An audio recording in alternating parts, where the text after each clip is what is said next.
Guys, one more sleep until football season. So I'm going to get you ready here. Death by Dynasty, usually here with Tyler, but it's just me tonight. So this kind of content is going to be raw. It's going to be just let's talk some football. This was going to be a live video, but turns out that you have to request to go live for the first time 24 hours in advance. So this type of content will be coming out all football season long, getting you ready each week, especially we're talking fantasy football on this podcast. So go ahead and hit that subscribe button if you're hyped for week 1 of the NFL season. In this video specifically, we're going to be talking about the Thursday night football matchup, Chiefs versus Bills at Arrowhead, and we'll get right into it here. And I just want to say really quickly, I apologize. I am a little remote right now. This is not the normal studio. I'm actually at the Jersey Shore at the beach right now, getting in those last licks of summer before football season. But regardless, the audio quality may be a little bit off right now and the video isn't as good maybe, but most of our videos will be a lot better. So again, hit that subscribe button. Big news coming out about 24 hours ago, maybe a little bit more than that. Travis Kelce hyperextending his knee, no structural damage. I want to tell all Travis Kelce owners out there, take a deep breath, okay? Everything's going to be okay. He's still Travis Kelce. You drafted him likely in the first round, probably top 5-6 picks for a reason. He's going to be okay, but I don't think he's going to play this week. It's a Thursday night game, a short week to open up the season. I'd be a little bit surprised, but that's something you're just going to have to monitor the situation there. Now, if he doesn't play, what are your options? Nothing from this game. I mean, some people, I've heard the name Noah Gray way too many times this week, or way too many times over the last 24 hours, I should say, really. Noah Gray is not Travis Kelce, and I think, most people understand that, but that offense is completely centered around Travis Kelce. That offense on Thursday night is going to look a lot differently. They're not going to be passing to Noah Gray the way they pass to Travis Kelce. That Travis Kelce is like the king at anytime touchdown scorer bets. And that's just not going to be the case. I highly doubt Noah Gray scores a touchdown on Thursday night. And if he does, that's cool, but it's not who I would go to. If you have somebody else as a backup tight end who's a every week starter, that's who you should be going with in your tight end position.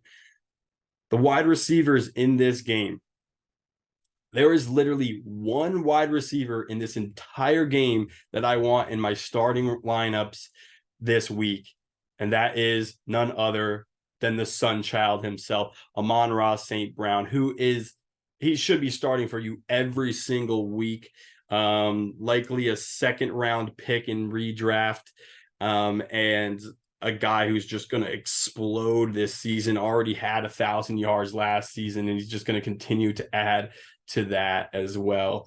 Just want to double check that I'm accurate when saying that, but yeah, I am. 1,161 yards last season, 912 yards his rookie season. I expect him to play even better. He's the center of that offense for the Detroit Lions. Kadarius Toney, Skyy Moore, Rachee Rice, all these names for the Chiefs are no-goes for me. I'm done with Kadarius Toney, actually. I've seen enough of Kadarius Toney. Skyy Moore, need to see a little bit more of Moore. Skyy Moore was pretty irrelevant last year, but 1 year under his belt in development, I could see him being relevant at some point this season, maybe as a flex, but I'm not starting him week 1. I am not starting him week 1. With Travis Kelce being out, yeah, there's going to be a receiver who gets more opportunities, but I don't know who it is. In fact, it might still just be the case that Patrick Mahomes is going to spread the ball around and nobody really stands out, but Patrick Mahomes just looks great. And none of the wide receivers really put up anything crazy, but Patrick Mahomes still throws for 280 yards. What I do expect is for either Jerick McKinnon or Clyde Edwards-Helaire to be a little bit more involved on Thursday night, because those are their pass catching backs on that team. I still wouldn't love starting them in my lineup, but if there is anybody that's going to get a boost with Travis Kelce out, it's going to be one of those two guys. Regardless, Isaiah Pacheco is still the lead back in Kansas City, and he's the guy that is likely going to be putting up the most fantasy points as far as Chiefs running backs go. And I love Isaiah Pacheco, and he was a late round draft pick, and he was very solid last season, but I think he caught maybe 16 receptions last season, something like that. So not a guy who is really going to be, not much is going to change as far as the receiving game goes for him. I don't expect. But I do, and that's just a dart throw again. Is it Jerick McKinnon? Is it Clyde Edwards-Helaire, who's going to be more involved in the passing game for the Chiefs? I don't really know. Okay, let's talk a little bit about Jared Goff, because Jared Goff is somebody that I honestly love to have on my fantasy roster.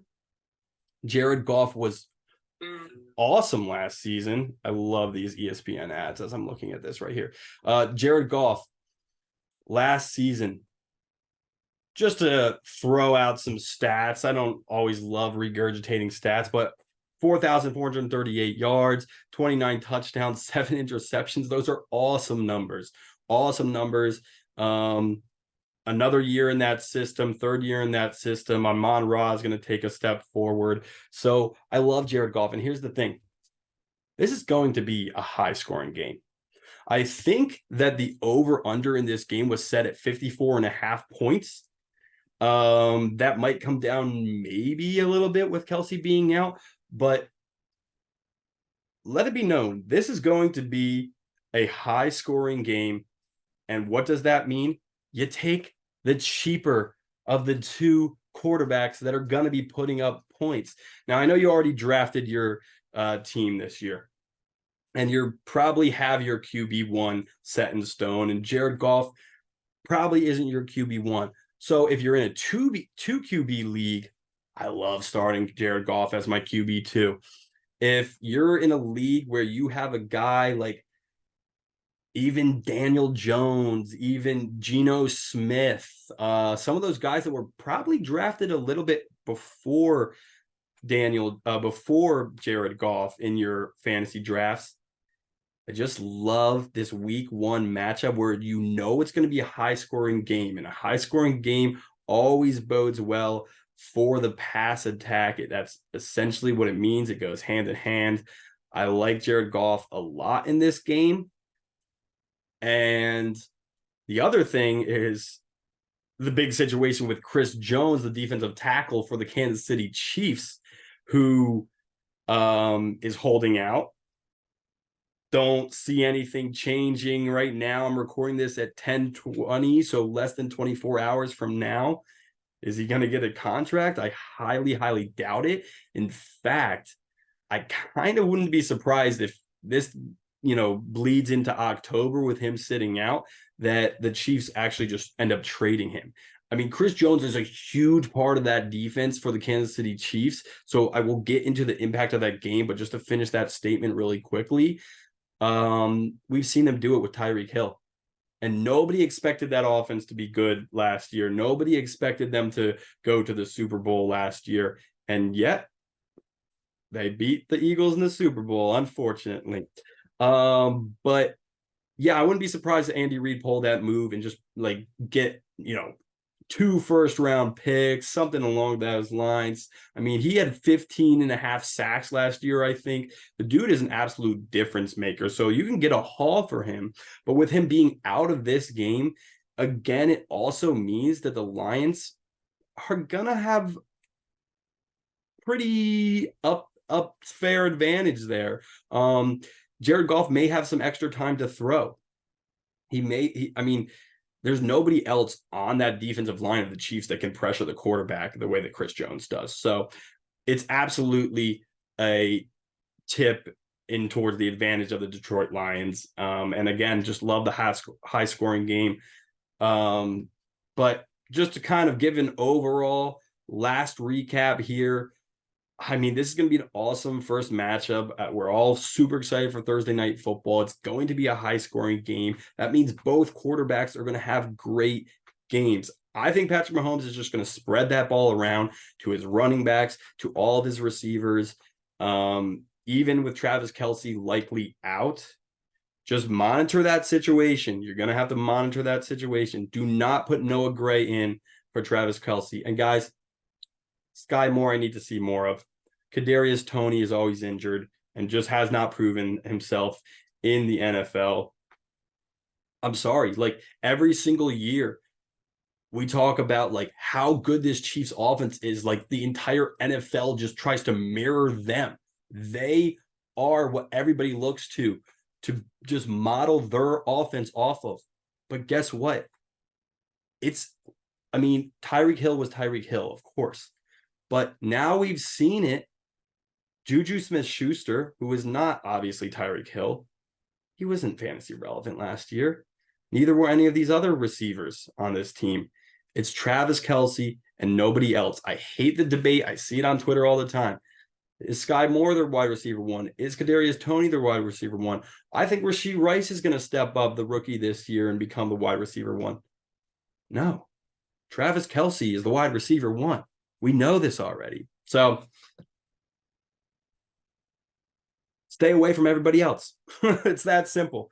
Travis Kelce, it's unfortunate there. But anyways, I do like Jared Goff as well. And of course, Amon-Ra St. Brown. And by the way, I do like Isaiah Pacheco in your flex spot as well. So, hey, happy football season, everybody. And make sure to hit that subscribe button for more content like this, plus entertainment. We like to do man on the streets with football fans and just mess around and have a fun time, bring you some laughs and some entertainment on top of the analysis, and some cheesesteak reviews as well. If you go watch our last video, there's a cheesesteak on the line between me and Tyler right now, heading into this week 1 little fantasy challenge that we did. But until then, thanks for tuning in for Death by Dynasty. See you next time. Peace out.